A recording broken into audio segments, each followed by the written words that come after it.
আসসালামু আলাইকুম প্রিয় দেশবাসী, আপনারা সবাই অবগত আছেন ঢাকা সহ সারা বাংলাদেশে যেভাবে ছাত্র জনতা একসাথে হয়ে এই দেশটাকে পুনরায় জুলুম নিপীড়নদের ধ্বংস করে দিয়ে দেশের মানুষকে স্বাভাবিক জীবনে ফিরিয়ে এনেছে।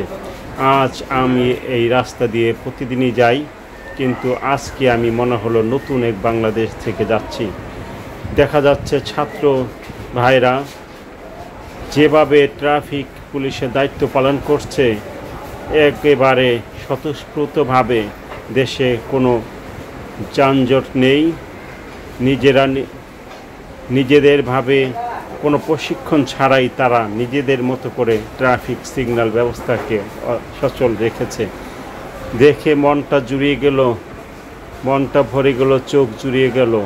আর এতদিন আমি এই রাস্তা দিয়ে যে হেঁটেছি আর দেখেছি পুলিশ ভাইদের তথা ট্রাফিক পুলিশদের সার্জেন্টদের যে দুর্নীতি, তারা গাড়ি আটকিয়ে মামলা পর মামলা, রিক্সা ভ্যান কোনো কিছু বাদ যায়নি। তাদের থেকে আতঙ্কে নিয়ে মানুষ চলাচল করছে। প্রত্যেকটা রিক্সা থামিয়েছে, একেবারে কারেন্টের জালের মতো করে তারা বিস্তীর্ণভাবে ছড়িয়ে ছিটিয়েছিল। তারা মানুষের টাকা পয়সা নিয়েছে, ভয় দেখাচ্ছে, থানায় চলেন, থানায় চলেন। ছোট ছোট করে এক একটা ঘর বানিয়েছে, পুলিশ বক্স, সেইখানে নিয়ে মানুষকে নির্যাতন করেছে। একদিন আমি আর আমার বড় ভাই নদীর উপর থেকে আসছিলাম, সেই কথাটা আমি জীবনে বলতে পারবো না। পুলিশ সদস্য আমাকে গাড়ি থেকে নামিয়ে দিল, আমার বড় ভাইকে পিছনে বসিয়ে সে স্টার্টিং করতেছিল। মনে হচ্ছে যেন বড় এক স্মাগলিং সে ধরেছে। আমার বড় ভাইয়ের অপমান দেখে আমার গা শিউরে উঠছিল, কিন্তু করার কিছুই ছিল না। আমরা নিরুপায় ছিলাম। নিয়ে আমার বড় ভাইকে ওই পুলিশ বক্সের মধ্যে নিয়ে গেল, বলল যে আপনার গাড়ির কাগজপত্র দেখান। কাগজপত্র দেখালো, তারপর সব ঠিক আছে। সে বলল আপনার গাড়ির সামনের পাঞ্চ কী জিনিস আমরা তো জানি না। এই বলে আমাদের থেকে বলল টাকা দেন, নইলে আপনাদেরকে থানায় নিয়ে যাব। কি করব? নিরুপায় হয়ে আমরা সেদিনকার টাকা অফার করলাম, মানে না।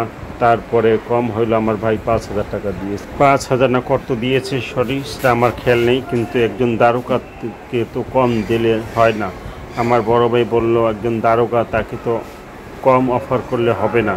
আমি বলছিলাম দাদা আপনি এত টাকা কিসের জন্য দিয়েছেন? বলল উপায় নেই, একজন দারোগাকে কম দিলে হবে না, তাকে সম্মানে দিতে হবে। আমরা দারোগার সম্মান বুঝলাম, কিন্তু তারা আমাদের সম্মানটুকু বুঝলো না। আমার বড় ভাই ইসলামিক মাইন্ডের, সে একজন ইসলামী সংগঠনে বাংলাদেশ জামায়াতে আহলে হাদিসের দপ্তর সম্পাদক। সে বড় পোস্টের মানুষ দেখে সে বড় জনের সম্মান বুঝেছে, কিন্তু সেই পুলিশ কর্মকর্তা বুঝে নেই। সে আমার বড় ভাইকে অপমান করেছে।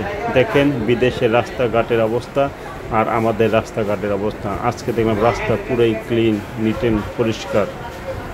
শিক্ষাই জাতির মেরুদণ্ড। আমি সরকার যেই গঠন করুন না কেন, আমি বলবো শিক্ষা ব্যবস্থাকে আপনারা ঢেলেভাবে সাজিয়ে তুলুন।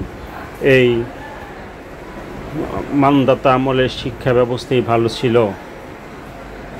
কিসের সৃজনশীল শিক্ষা ব্যবস্থা বাদ দেন, পুরানা শিক্ষাধারাকে আবার নিয়ে আসুন, যেখানে সমস্ত বীর শহীদদের ইতিহাস পাওয়া যাবে, যেখান থেকে জনগণ শিখতে পারবে